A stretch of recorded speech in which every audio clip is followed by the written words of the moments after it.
Hey Metal Maniacs, this is Si Cobb of Son of the Endless Night, and you are thrashing it up on Dave Softee's Metal Meltdown on Metal Messiah Radio.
Alrighty, Metal Maniacs, here we go. Please help me welcome to Metal Messiah Radio, hailing from the UK. You may already know him as the frontman of Annihilated, also from UK, from thrash metal band The Son of the Endless Night. Now there's the name of a band, wow, right? Here to talk about their brand new offering, Life, a Tragedy Tainted in Malevolence, and what a title that is. Joining us for the first time on Metal Meltdown on Metal Messiah Radio, and really good pool player. We play on Facebook pool, and he does kick my ass. He's pretty heavy with the pool stick. We have Vocalist, Mr. Si Cobb. Hiya Dave, I hope you're alright, mate. How you doing today? And welcome to the Metal Meltdown, and thank you for this opportunity.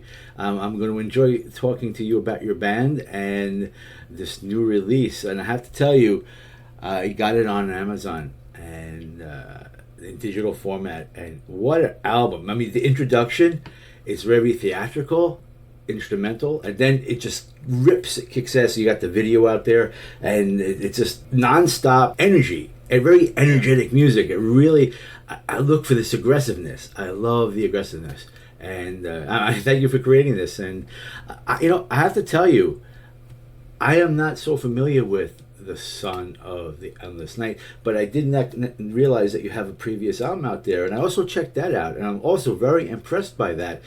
For me, though, I think you're like the best kept secret out there. I was not fully aware of your band, so I really do apologize about that, but now that we are aware of it, we need to spread the word and support your band, because you're definitely worth it. Oh, thank you. We are a bit underground, but we're starting to come out into the light.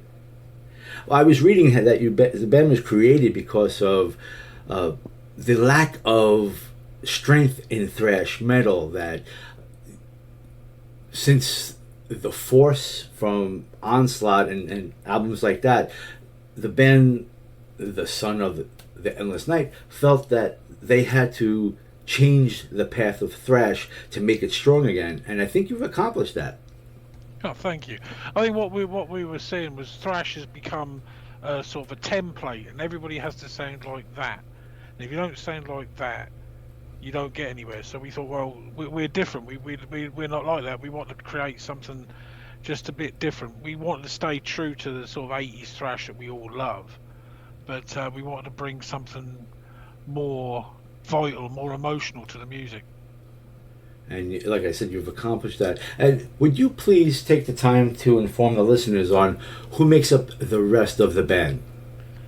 Okay, we've got Ian Glasper on bass. Now, Ian's he's a reasonably well-known author. He's written several books on UK hardcore, punk, and thrash metal. He writes for Cherry Red Books. He also played for War Wound, Zero Again, Stamping Ground, who you've probably heard of, and Suicide Watch. Colin Baker, or Dr. Colin, as we know him, he's the drummer. He also plays for Pray You Pray and Suicide Watch, and he also did a little stint in Stamping Ground as well. We've got Jim Saunders, who's one of our guitarists. He's played for Murder One in the past. Ade Stokes, who's our guitarist, was the drum for Stamping Ground when they did their main sort of body of work. He's an incredible drummer, but it turns out he's an incredible guitarist as well, so he's a complete bastard. Far too bloody talented, I tell you. He also played for Free Bass. You got me on vocals. I've been annihilated. I've also guested on albums like Xenos and Cremated. And we've got Trev Roast, who's one of our live guitarists, who plays for Taliesin and Suicide Watch as well. Thank so you we've very got much. A lot of experience. Lots of talent. Well, I'd like to hope so. Oh, yeah, that's the sound of it for sure. So, I want to know how it's been for you over the last year or so with this COVID pandemic going on. I'd like to know, have you been out there? How you've been coping with this? How your dealings have been with you, with the band? As far as, did it slow down the process of getting your music out? And did you find it maybe to be very good for the band? Maybe you had the most productive moments getting this music together, because it is a very strong effort. I like to call it an outstanding effort. But I'm not sure how you dealt with COVID, because it was really bad since last October of 20, October 20, no, not October, January of 20, I guess, was when it really got bad. And so you really couldn't do much live gigs. I'm not sure even if you are wanting to do live gigs, but as far as creating music, I think that you had a great amount of time to focus on that. At least it sounds like you had. Yeah, I mean, the UK had a really bad record of handling the whole pandemic. I lost quite a few personal friends to COVID, and unfortunately, our government has been a bit, very poor on how to handle it. They moved too late. They're too busy pandering to big business, so they kind of left it to the British public to decide whether they wanted to wear masks or not, or to socially distance or not. And unfortunately, without a strong message, the British public are like headless chickens, I think. And these are the same people who voted for Brexit, for God's sake, and you're going to give them free choice. Wow, sorry to hear that. Yeah, so politically it's been tough, and personally very tough. I mean, I had to work from home for 18 months now, which is quite difficult. But slowing down the process of getting the music out there, it absolutely destroyed the first album. Because we released the first album, Symbols of Hate and Deceitful Faith. We released that in December 2019, which it was too late for people's end of year favourite lists. Right. All the shows we had booked to promote it were cancelled. Yeah. And then we had to rely on online sales, and that's trying to get an album out there using just online is a nightmare. It didn't do too bad. I mean, it had some really good, strong reviews, but we felt it was an opportunity that was lost. We didn't get to tour that album. We didn't get to play it live to anybody. We had festival slots lined up, and the festivals kept getting cancelled. It was really quite depressing. But productive-wise for the next album, it gave Ade, who writes all the music, a lot of time to perfect the work from it. So happily I'm not too involved in the production of the music. I just go and do my part, and it's quite nice actually to have that pressure off. Yeah. Doing great, isn't it? So the pandemic didn't change my creative input, but Ade, he managed to utilise the time to hone the songs. He'd already written half of the album by the time Symbols of Hate was released. He'd already written half of the next album. So he had all that time to put his heart and soul into it. So he gave him the ability and the opportunity to introduce some non-thrash sections and instruments. So it helped to bring in extra emotion and layers. So it started to sound, so we put in piano pieces and we put in orchestras that we might not have done had we not had the pandemic that slowed everything down. Yeah. And he's already on album 3, and he's got, so far what he's done of album 3 is sounded immense as well. Wow. That's interesting. But yeah, what you're telling us is really a true tragedy, which is a great title for this brand new album. But yeah, what you're telling us is really a tragedy, what COVID has done to the band as far as the timing of everything just was really bad. But now the timing for this is really good because it's just before Christmas and everyone could buy a CD for their friends. Perfect timing. Absolutely. Right? Get in there. Get in there and buy one. All right, let's learn about the band. Can you tell us how the band's name was selected? Because it is a rather longer name than normal. Yeah, it's a complicated answer. It's based on a medieval text that describes the year 536 in the Common Era, and which was described as being the worst year on Earth to have ever been alive. It's something that happened. It's not actually recorded what happened, but something sent dust into the atmosphere that obscured the sun for almost a whole year across the world. All the crops failed, millions of people died, and the sun was like, when the sun shone, it was like an endless night. So even if the sun was up, it was an endless night. I see. The lyrics from the song off the album, which is called "Son of the Endless Night," the track, they're taken directly from that text. Wow, that is very interesting and informative. Thank you for letting me know that. I really had no idea. That makes a lot of sense. And we're getting back to Life, a Tragedy Tainted in Malevolence. Now, I see that this was released in physical copy, I believe, November 26th, 2021, on Punishment 18 Records, and that's based in Italy. Like I said, I'm really impressed with this offering, and I've been telling people this is like the strongest thrash offering I've heard. I'm talking about straight thrash. I'm not talking about death thrash, which I also love that. But the raw aggressiveness, it's just really good. And so I've been spreading the word, telling my colleagues, like, have you heard this? You need to hear this. This is really good. Check this out. And this is your second full offering, and both offerings are really good. I'm interested to know how and what led you to sign with Punishment 18, but I do thank you again for letting me know about Amazon.com, where I was able to get the digital downloads. If you like your MP3s, that's the best way to get the whole entire album there, and you get it like within seconds. And I was very impressed when I heard it. I'm like, wow, we definitely got to get an interview done, and here we are. Brilliant. That's great. Thank you. So, what led the band to sign with Punishment 18? They gave you a real good deal, or what are they doing for you? We kind of did it the old-fashioned way. We recorded the album, and the first album, Symbols of Hate, and we sent it off to lots of different places to see whether they wanted to release it. Because initially, the whole band was meant to be a studio project, and it's for our own amusement to start with, and then we kind of thought, actually, this is really good. We need to get it out to people. And we just sent it off to quite a few people. And Punishment 18 came back with an offer to release that album and another one, and then fund videos.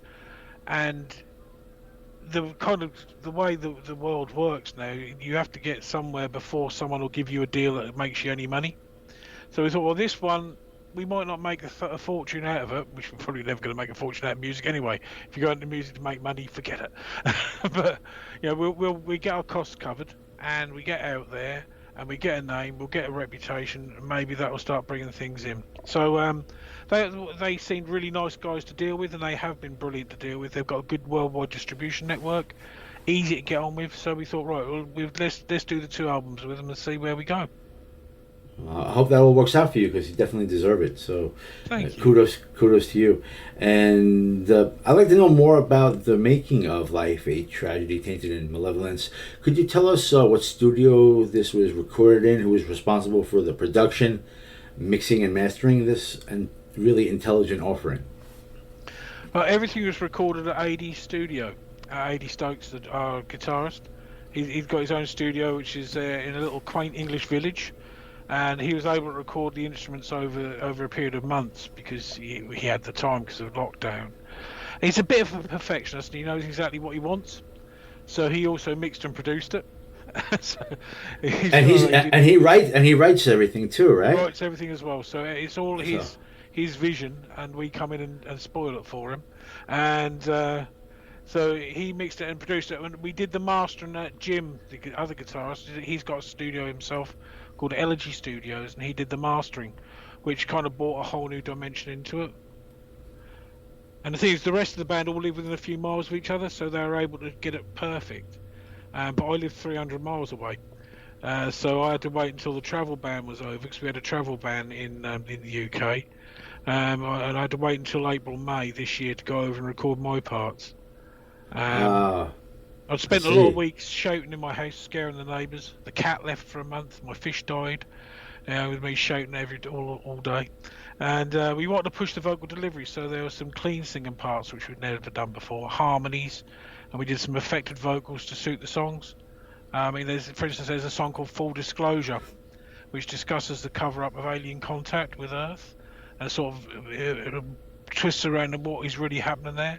And so appropriately, we put some of the vocal sections to have an eerie alien vocal effect in parts. And using the orchestra and live cellos and violins were brought into our drama. We put layers of expressive emotion in there. And then the outro piece, Forest of Dreams, we thought it was like a cleanser for the palate for an uplifting yet relaxing piano and orchestra piece. That leads into our bonus 12th track, which is kind of secret, but I'm telling you about it, so it's not really a secret, but it's secret-ish. Is a remix of the song Son of the Endless Night, which we call the Lord of the Frost version, because it's got a bit of Lord of the Rings edge to it, and a bit of Celtic frost, which can't be a bad thing. No, not at all. Very good. Thanks for that information. And also, your imagery, I find to be maybe on the dark side, or even a little symbolic. Could you tell us some more information about who designed the cover art for Life, a Tragedy, Tainted, and Malevolence, and also your band logo? Who designed that? Yeah, I think Ade did the logo. I think he created that right at the very beginning. It's been with us right from the start. But the album covers were done by a guy called Andy Lefton from Andy Lefton Illustration and Animation. He's an award-winning artist, and he works with bands like Sacrilege, War Wound, Hell Crusher. And we kind of really like the whole feel of it, because you can interpret it in lots of ways. There's like this lone figure. Is he defying the huge thing in front of him, or is he really complying to enter the door? It's kind of like got a little story. So it could be I'm going to stand against you, or it could be you've beat me. All depends on how you look at it. Wow. What doesn't Ade do in the band? What doesn't he do? I don't think he makes the tea. I think I do that. Okay. Yeah. He seems like he does everything. Just about. Wow. This is like his baby, I guess. It is. I mean, it started off. He was. I mean, the whole band started when Ade was talking with Ian Glasper and saying, "I've got these songs. I really like these songs. I want to write them. I want to do something different. I want to make thrash again." And him and Ian sort of jammed it together, recorded some of it. Said we need a vocalist. And they thought the vocalist they wanted, and they wanted me. So Ian contacted me, and I said, "Yeah, I'll do it." And we sort of then pulled the whole thing together. So it's all come from an idea that Ade had. Wow, yeah, really cool. As I said many times, and I'll keep saying it, I'm really impressed with this album. The recording is fantastic. It just gets you where you want to be. But I need to know, is this music ever going to be performed live? Are you a live performing band? Do you have plans to do any kind of touring in support of Life, a Tragedy, Tainted, and Malevolence? is that in the plans, or are you basically a project that creates the music, but you're not really looking to tour? We did a couple of gigs in 2021 when we could. Once things opened up, we played a couple of festivals and went down really, really well. And we've got shows booked for 2022. They're across the country. At the moment, a lot of shows are being cancelled, so we're quite pleased we hadn't got anything else booked for this year, because a lot of them are being taken down because of the new COVID variant. We've got a lot of people aren't really confident to come out and mix as they used to. I mean, we played a festival called Be Mageddon, which I played headlined twice with Annihilated in the past. It's normally jam packed, and it was a sellout, but only half the people turned up because they were still too worried to come out. And I don't blame them. No, of course, it's a scary thing, and you tend to find a lot of people who are into thrash are middle-aged, in their 40s and 50s, and probably not in the best of health. They were getting on. We're not like 18-year-olds. There are 18-year-old fans of thrash. There are thousands, millions of them. But the majority of people that go to the festivals tend to be in the sort of 30s to 50s age bracket I've seen at the moment, because that's our generation. Yeah, you're talking about this new variant. I understand, like about a week or so ago, it started in South Africa, and then before you know it, it's like almost everywhere. It's in North America, in Canada, it's really affecting them, and we haven't been affected yet, but it's only a matter of time. And people here, where in the United States, they don't want to acknowledge pretty much that there's a virus. They want to be out there enjoying their concerts, enjoying their parties, and go to the beach and do everything. But now we're in the colder months. It's a little scarier now. What will happen here? I think people are better off being safe and protecting themselves, vaccinating themselves, and wearing the mask than thinking that everything is okay, because everything's not okay yet. No, like I said, in the first wave, I think a friend of mine died on New Year's Eve. New Year's Day. He fell ill on New Year's Eve and put a post up saying, "I'm not feeling too well. I'm going to go to the hospital," and he was dead the next day. Yeah, that's very sad. Quick it can go. And he was a reasonably fit guy.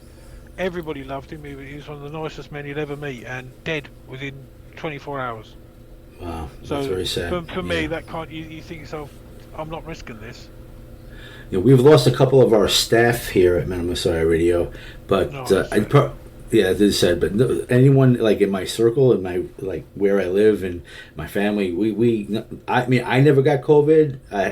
My relatives did, but they survived it, and they all got their vaccines and everything like that. But yeah, it was a really messed up situation, and we never saw this coming. And who knows what the future holds? But let's hope that everyone be safe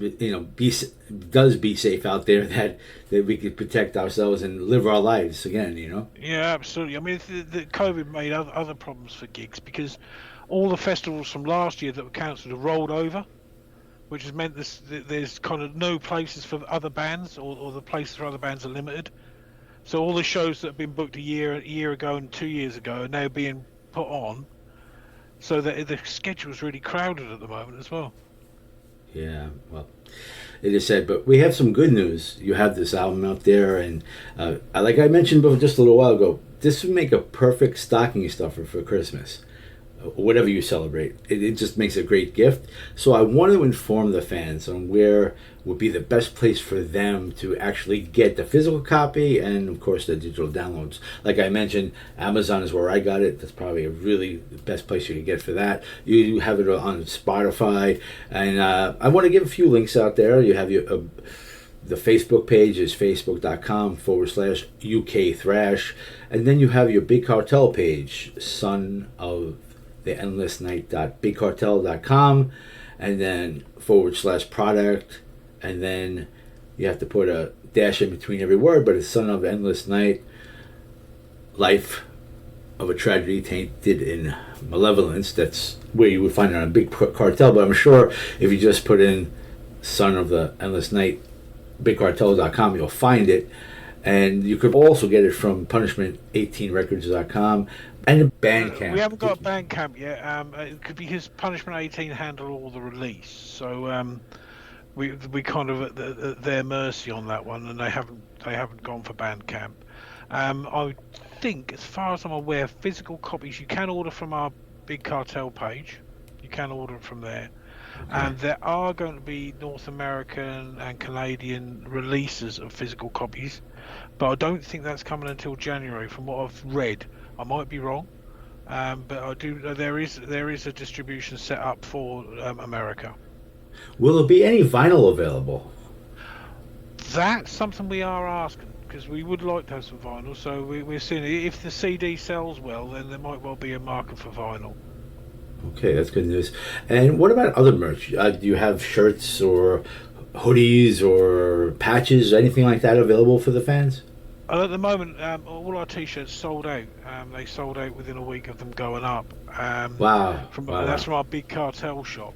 We're now what we've decided is we're going to work on a new design and have that out there as soon as possible, and put it out on a short run of pre-order. So get the orders in, print and sell them. So we know how many of each size to get, because otherwise you can end up with sort of 30 or 40 of a size that nobody wants. Right. So we print them to order. Okay. Which makes sort of financial sense, because we're not going out and touring as much as we would like to, because of the general climate at the moment. It seems better to print on demand. Yeah, that makes perfect sense, actually. And CDs, as I say, are still available on the Big Cartel site, and you can also, you can download and stream from all major streaming sites. Right. Yeah, I definitely recommend Amazon. That was a really good experience for me. Just boom, it was done. They're very efficient, aren't they? I do get a fair bit of stuff from Amazon.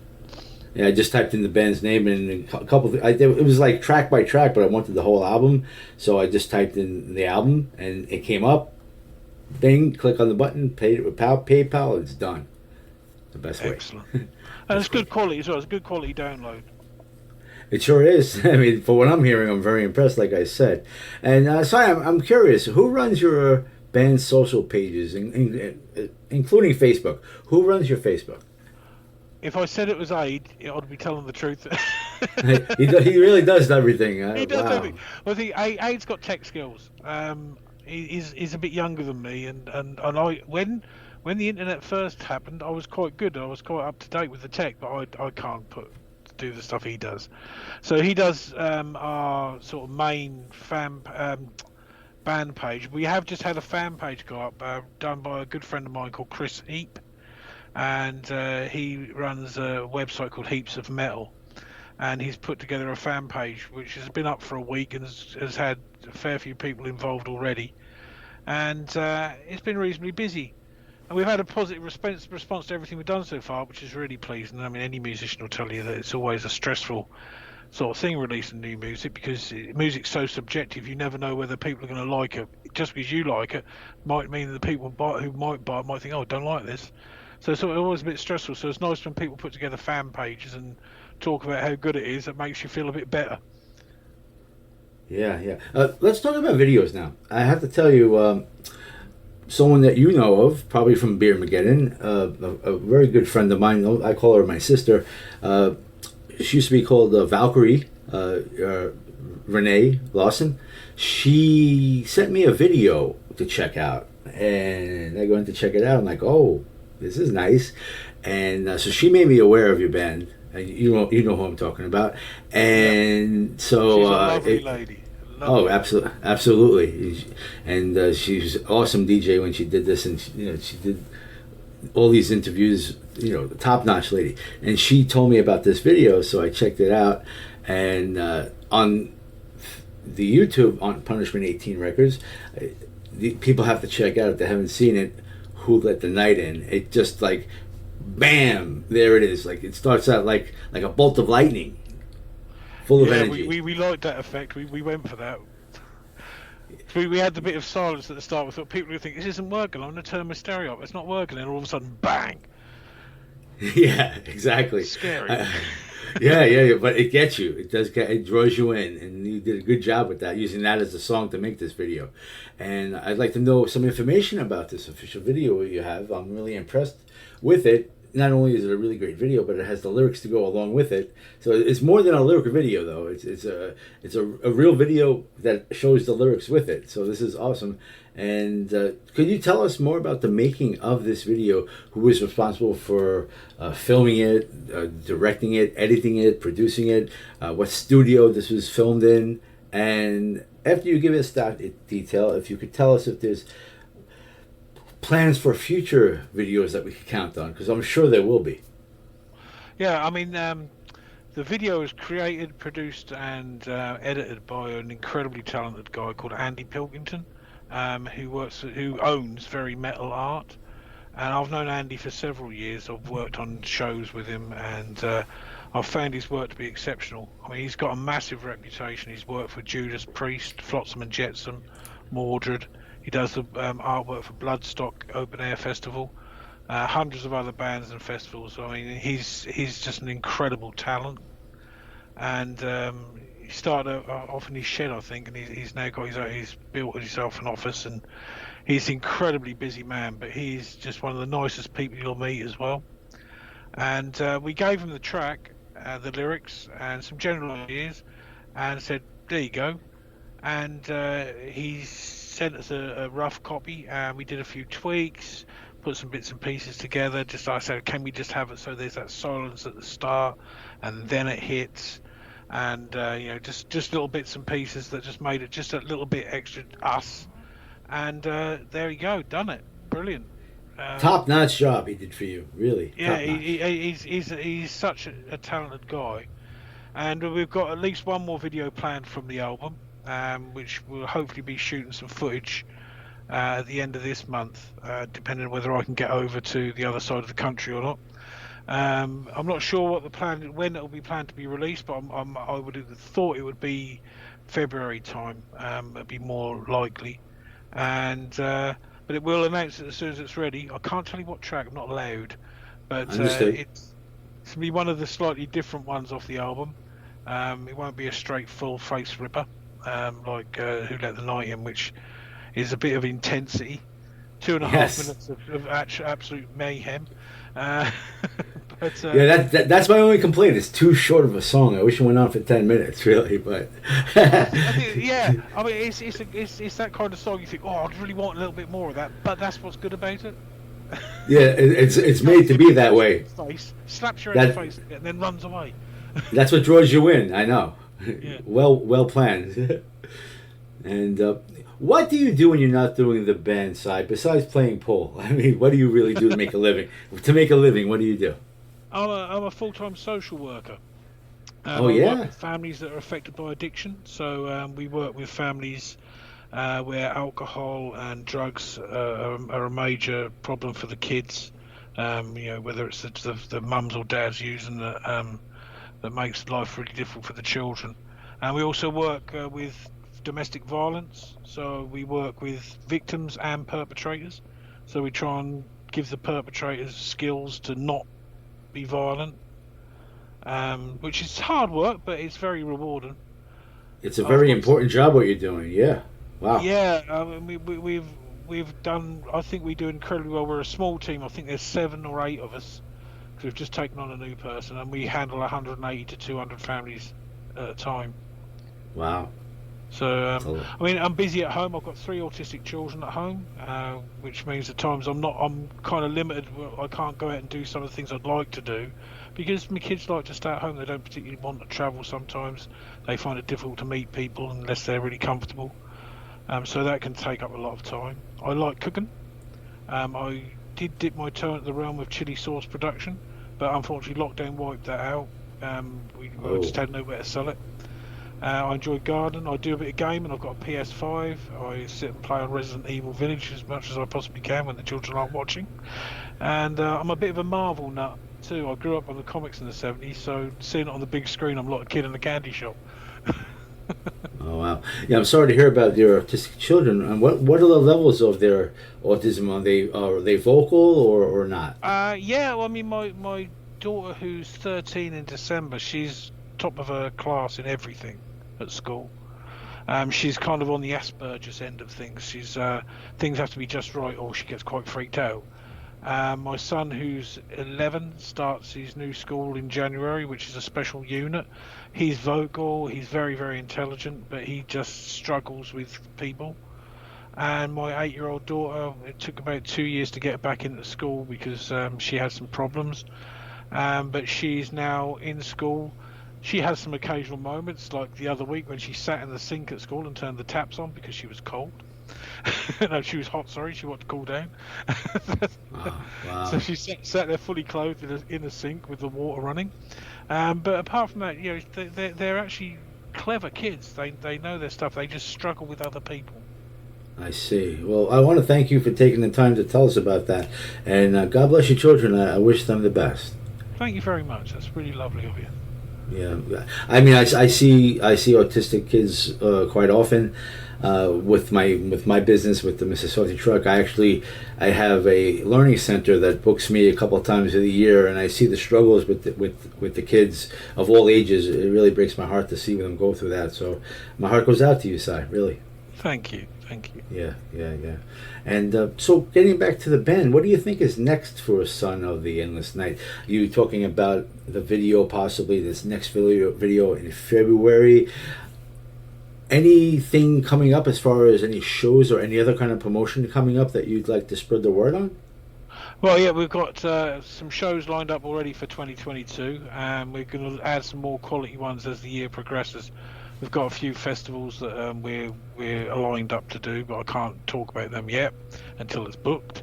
Brexit's made touring Europe less easy than it used to be, but we might be able to get out and do one-off shows in a few countries.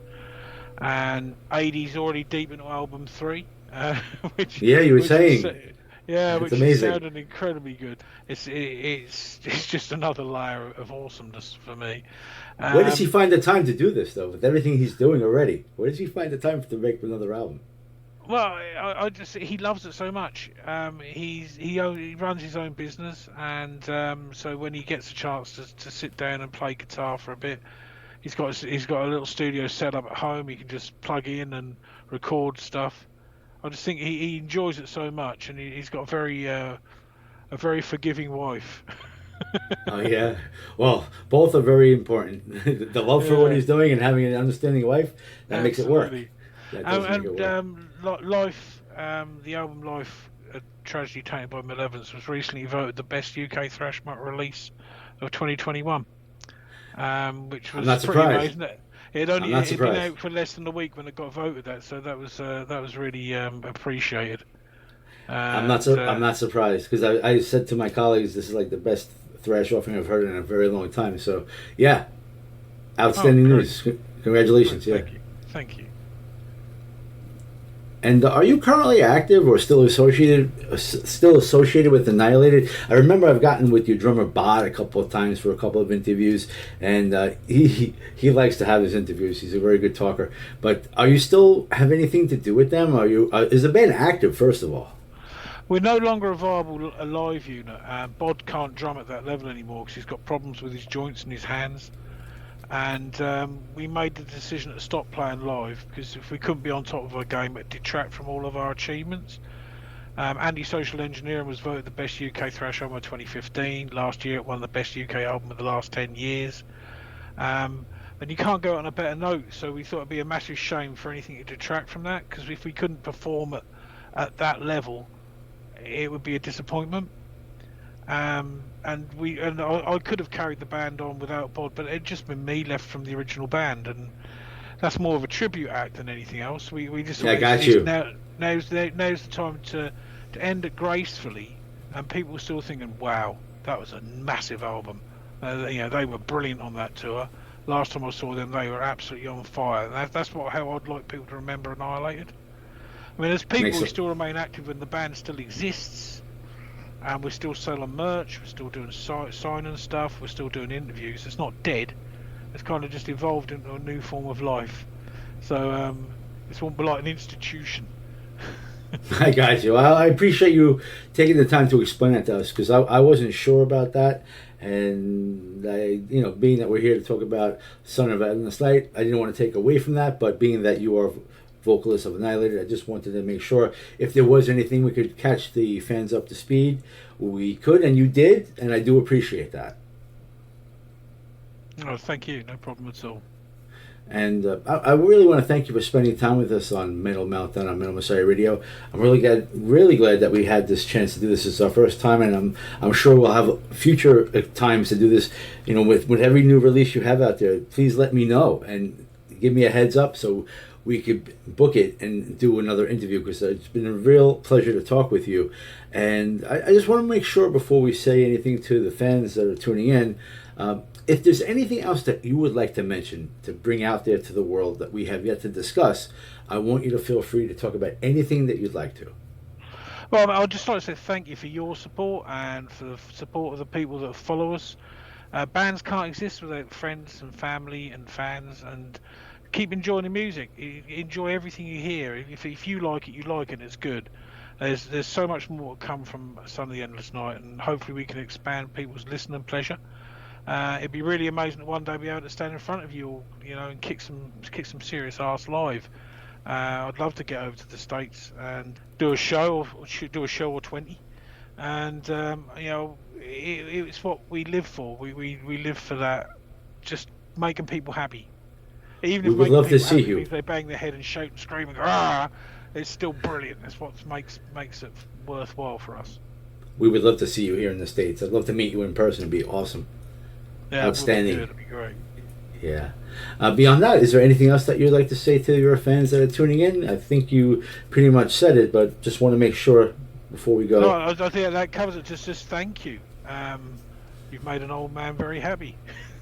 There you go. Yeah. Well, or I want to wish. Billy Connolly once said you made a very happy man quite old. It's been a real pleasure to finally get to have a conversation with you. I know we've been friends on Facebook for I don't know how long, and we've been playing pool for I don't know how long, but it's got to be at least 2 years. It's got to be, yeah. It's a nice way to pass the time, and I find it very stress relieving. Honestly, I find at the end of my day to play a little bit of that pool, it just relaxes me. That's what it does for me. I don't know what it does for you, but yeah, you're a really good player. You win some, you lose some. It is what it is. But yeah, we play mega games, and I think it's fun. And like I said, I really have enjoyed finally talking with you. And perfect timing. And I recommend that everyone go and get the physical copy. And the holidays are here. Get a gift, a stocking stuffer, what have you. Support this fine band from the UK called Son of the Endless Night. Well worth supporting. Thank you, Dave. Thanks very much. And I also want to wish you a great new year, happy holidays, and stay healthy out there. The best to you and your family, your kids, all your circle, your entire circle, the band, and everyone you're related to. May you stay healthy out there. May you keep doing what you're doing with the band and everything that you want to do out there. What your livelihood is a very important job. I give you a lot of respect for that. So just keep doing what you do. Keep communicating. And let's do this again when it's available to do. I would like to have you back on Metal Meltdown to talk about the future releases from Son of the Endless Night. That'd be lovely. Thank you, Dave. That'd be great. And same to you guys. Appreciate that. Let's go crank out more music off Son of the Endless Night, this great album they'll have out there. Let's crank it up loud. Oh yeah, let's do it.